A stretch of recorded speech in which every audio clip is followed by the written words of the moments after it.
Hey guys, what is going on? And welcome back to another episode of Club and Country. It's episode number 37, and today we're returning with two massive games with Brescia, even so early on in the season, as we face Sandro Tonali's Inter Milan in the Serie A and then RB Leipzig in matchday 4 in the Champions League. Before we get to the games though, shall Brescia be getting on off camera? And it's just the one game to show you after the last episode where you saw our very credible goal to draw at home to Lazio and then the absolutely massive 1-0 win away in Germany against RB Leipzig. Took on Sampdoria away from home back in the Serie A and drew one goal apiece. Really should have won this game, and how we didn't I do not know. Actually I do know. The goalkeeper was on flames. 10 minutes in, Esposito missed a penalty which saved me £20,000. Good stop down to his left hand side as it was still 0-0, and then in the second I just passed the hour mark. We did take lead through Nicolo Muru. Said it before, man, but players scoring against their former clubs in FM is just so common. I mean, if Muru's going to get a goal, it's always going to be against his former club. He made it 1-0, and then 9 minutes later, Gabbiadini equalised for Sampdoria in a 1-1 draw. Really should have won it, though. The goalkeeper was on flames for Sampdoria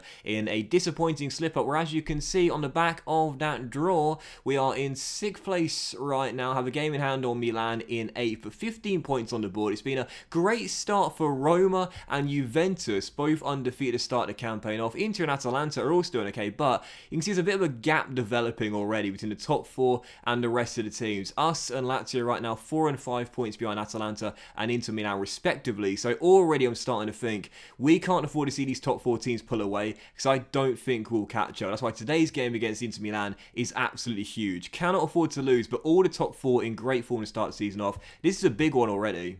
Yep, very big games today, both in the league and the Champions League as well. And just before we dive into the game as well, where is it?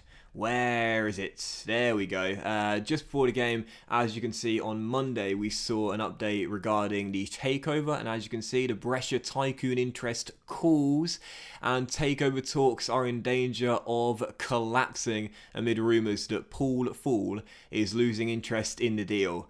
Damn, because we really need that takeover to go through, man. I mean, Shalino is active in selling the club right now, but I talked about it before. Based on the wage expenditure, we've got another spike here due to the massive contract extension we gave Sebastiano Esposito.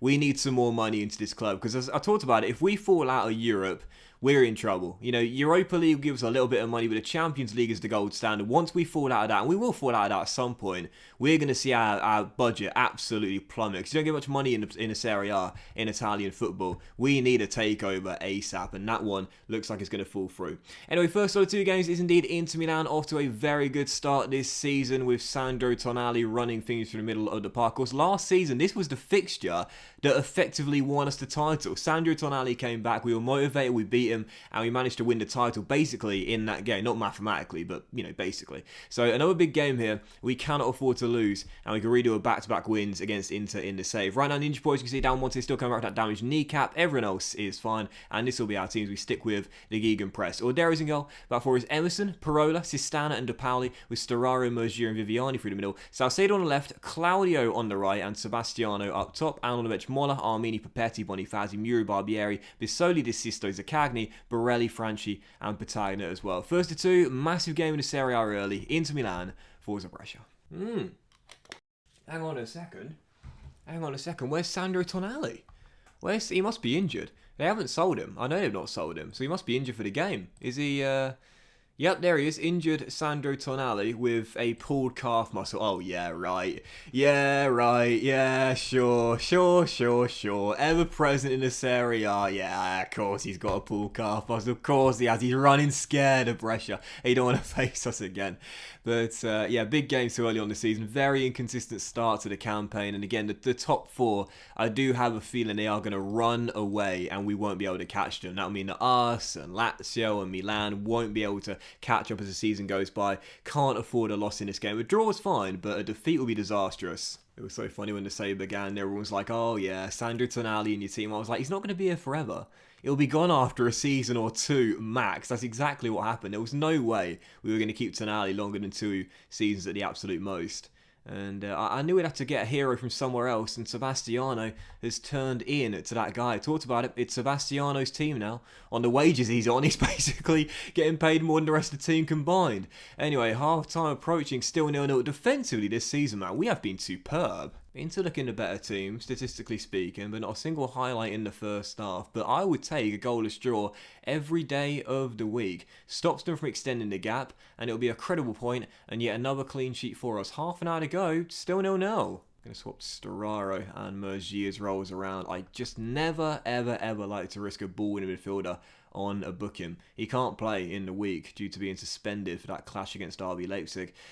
Wow, 18 minutes on the clock and it's still goalless with not a single highlight. Okay, jinxed it. 10 minutes to go. First chance falling into Felipe Anderson. Crossing and Patrick Cutrone beat his man in the air but heads it off target as it still remains goalless. I don't want to make changes because at the moment we're doing okay to hold them off. Emerson's corner whipped into the middle. Missed everyone and Sebastiano turns it in and gives us the lead. Esposito against his former team. What did I just say a moment ago regarding Nicola Muri? It always happens. Emerson on loan from Chelsea. Whips one to the back stick. Poor goalkeeping. Comes for it. Gets nowhere near it. And Sebastiano tucks it in to the unguarded net. Brescia lead. This will be absolutely huge if we can hang on to actually bring on Bissoli for some more experience through the middle. You can't discredit how important experience is when holding on to a slender lead against a big team. Oh yeah, baby. Forza Brescia. Trust the process.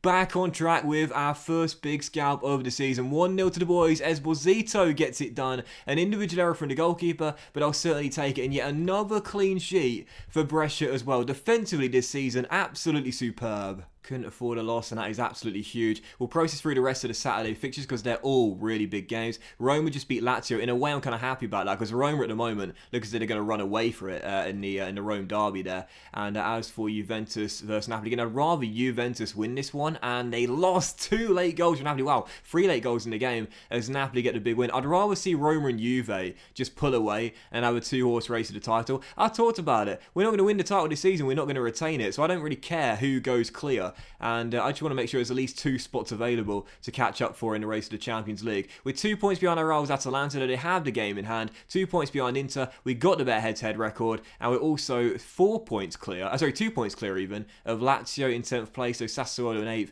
have a game in hand. Okay, alright. And Sassuolo and Atalanta are both playing on the Sunday, so we'll process through these fixtures together. Although they're at home to Torino, Sassuolo, so that's a banker for them, with Torino right now sitting rock bottom of the table, and Atalanta at home to Sampdoria, who they really should be able to win. I know we couldn't beat them, but that should be an easy victory there for our rivals. So, okay, alright, it's been a very, very mixed start to the season for Brescia, but we are where I thought we'd be around this point. 10 games into the campaign, just over the quarter of the way through the season, and to be just outside the Champions League spot and in the Europa League spot, that's pretty much exactly what I predicted we would be. So Atalanta and Sassuolo win on the Sunday. That means the table now looks like this: 10 games into the season, and yeah, 5th place, only 2 points behind Inter, and we've got the better head-to-head record as well. It's not been bad. 1.5 hour games, it's not been too bad. So moving on, second and final game, and despite how big that win was there, this is another huge clash for us, welcoming RB Leipzig, and after winning against them in Germany, a win here would be absolutely massive. That would send us 3 points clear,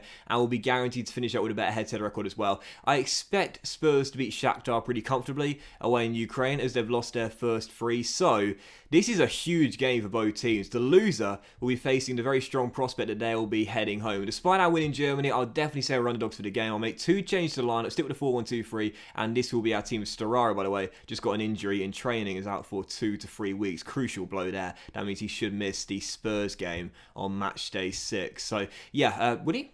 It's early December. Yeah. No? Yes? Or maybe. It depends on his match fitness. Seems to be our team then. Ordero's in goal. Back 4 remains the same. Emerson, Parola, Sistana and De Pauli, with Bissoli stepping in alongside Mergier and Viviani. Salcedo's on the left. Claudio comes in on the right. Because if you remember in the game against RB Leipzig last week, was it the RB Leipzig game or the Lazio game? He kept on getting loads of chances from headers. And Esposito is up top. And on the bench is Mola, Armini, Muro de Sisto, Zaccagni, Picardi, and Patagna as well. Second and final game. Huge one here. Match day 4 in the Champions League. Forza Brescia. As you kind of think of it, I think it was actually the Lazio game when Franchi had those chances from headers. Honestly, I can't remember now. But regardless, I like the look of this guy. I really, really do. He set up 2 goals for Esposito against Cagliari. He bagged his first goal for the club in that game as well. I do like the look of him a lot. And the first chance is going to fall to Brescia. And yes, talking of headers, we've scored from one here. Lorenzo Parola heads in the free kick. Emerson with 2 assists in 2. And Brescia lead by a goal. Emerson with 2 assists in 2 games, starting ahead of Nicola Muro, and a great decision to drop our number 3 for the man on loan from Chelsea. You know, I talked about it, he's got that European experience, he's a winner, he brings experience to this team of being 29 years old, he's the joint oldest player in this team at 29, which is ridiculous really, but he's the sort of quality player we need in this team if we are to get out of the group stage. We lead by 1, Spurs have gone in front in Ukraine, Sebastiano Esposito almost made it 2, fabulous save. Of course, this series is about developing young players, and we have been developing young players really well, but you still need a few seniors in your team. You can't just have a bunch of teenagers and a couple of players in their early 20s and expect to do okay, because Football Manager is not like FIFA career mode. Age and experience is absolutely vital. Oh, yes, as Salcedo makes it 2. Right now, we are unstoppable from crosses. Matthew puts it in. Eddie's 4 for the year. Brescia 2-0 up. Well, I'm keeping it calm because there's still going to be 2 games to go, and there's still a whole hour's worth of football tonight as well. But Viviani to Salcedo nods it home. At the moment, no one can cope with the crosses. Most of our goals are coming from whipping the ball into the middle. And, oh, man, it was all going so well. You knew something like that was about to happen. Salcedo forced off. Great start for Eddie this season. 4 goals, potential knee injury. Let's hope that's just a bruised knee and not a damaged kneecap. Let's bring on Claudio the Kid and swap he and Franchi's roles around. It was all going so well as Eddie makes way. 10 minutes to go before the break, still leading by 2 though, and this would be an absolutely huge win. Yeah, Spurs 2-0 up in Ukraine. I can't see them surrendering that lead now, so that means that us and Spurs will both have 9 points. RB Leipzig will have 6, and Shakhtar are going to be guaranteed to ending up with a wooden spoon with 2 games to go. Long way to go in the game here though. 3 minutes after the restart, and the Germans have a free kick, and Christian Eriksen is so deadly from them as the Dane hits it into the side netting, and they're going to be coming at us in the second half, man. Going to have to weather an early storm, I think. Looks like we have, as Shakhtar have got one back in Ukraine. Aaron Ramsey with the goal. I talked about their bench on matchday 1, so interesting, but as we still lead by 2-0. At the moment, we should be able to hang on. If we get a 3rd goal here, it's over. Emerson's corner. Franchi! What did I talk about pre-game? That's why he's in the team. Heads it in. Brescia lead by 3, and Emerson is on one right now. No monthly loan fee, but 66 grand a week whilst he's here on loan from Chelsea, but worth every penny for that European experience and the first team quality. Italy international, regular in the national team, and so vital to have a guy like this in our team. Brescia 3-0 up.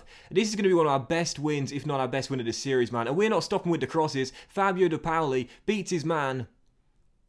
Floats one in, and Esposito turns it in the second time of asking. 4-0 Brescia. What a win. What a statement. Brescia, the big boys, baby. Big win over Inter Milan to cut the gap in the race of the Champions League football places. And as for matchday 4 in the Champions League, 4-0 Brescia. Absolutely amazing victory against RB Leipzig there. Huge. Probably our best win of the series as well. RB Leipzig dominated possession. That's what we used to do, playing our tiki-taka, but we took the chances we got. And Emerson, again, absolutely sublime. And yet another clean sheet for Brescia as well. 4-0 the final score, but how bad is the Salcedo injury? That's the real question.